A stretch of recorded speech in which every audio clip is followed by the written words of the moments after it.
ඔසර කරුණු සන්නහස මේ ලෝකේ වැඩිපුරම චපල ස්ත්‍රීන්ද පුරුෂයින්ද? අයිතිය ප්‍රශ්න අහන්න මහත්තයා.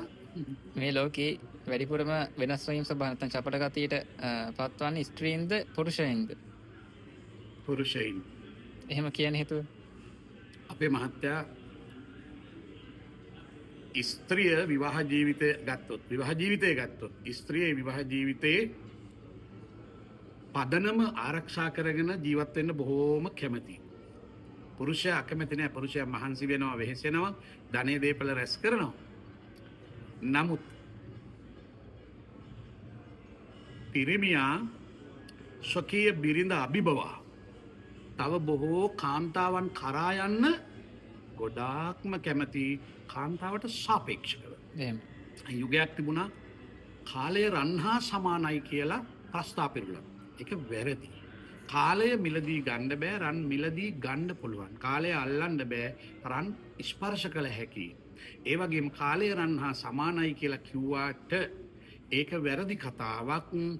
කාලය ගෙවි ගෙවි යනවා, රන් යම් යුගයක් පවතින. ඉතින් කාලයයි අවකාශයයි අතර ඒ සංසිද්ධිය වගේ නෙවෙයි රන් කියන දේ හා කාලය අතර අන්‍යෝන්‍ය අන්තර් සම්බන්ධතාවයේ ලොකු පරස්පරයක් තියෙනවා. කාලය රන් හා සමානයි කියන එක වැරදි. ඒ වගේ ස්ත්‍රීන් චපලයි කියලා කතාවක් තිබුණානේ ලෝකේ. එහෙමයි. ඔව්. යාදෙත නොරත රත ගැහැණු කවුරුද වරද නොබැඳෙත ඔය ආදි වශයෙන්.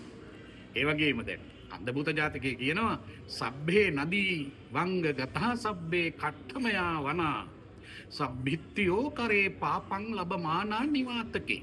සෑම ගංගාවක්ම ජලයෙන් නිර්මාණය වන්නේය.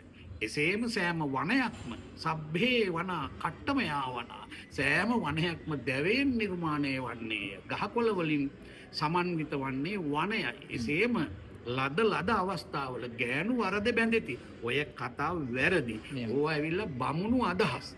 ඉතින් වැඩිපුරම කාමයට රාගයට අර මෙරුවෝ මතුවෙනවා වගේ ආලෝකය කරා යන්නේ මෙරුවෝ. ඒ වගේම පැණි හලියට වැටෙන්නේ, පැණි කන්න ගිහිල්ලා පැණි බොණ්ඩ ගිහිල්ලා කවුද? ඇඹලයෝ.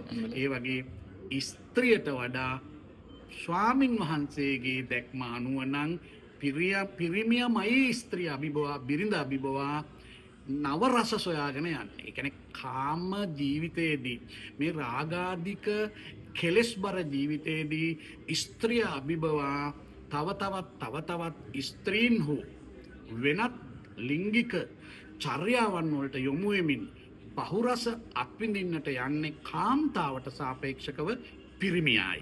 නමෝ බුද්දස්ස.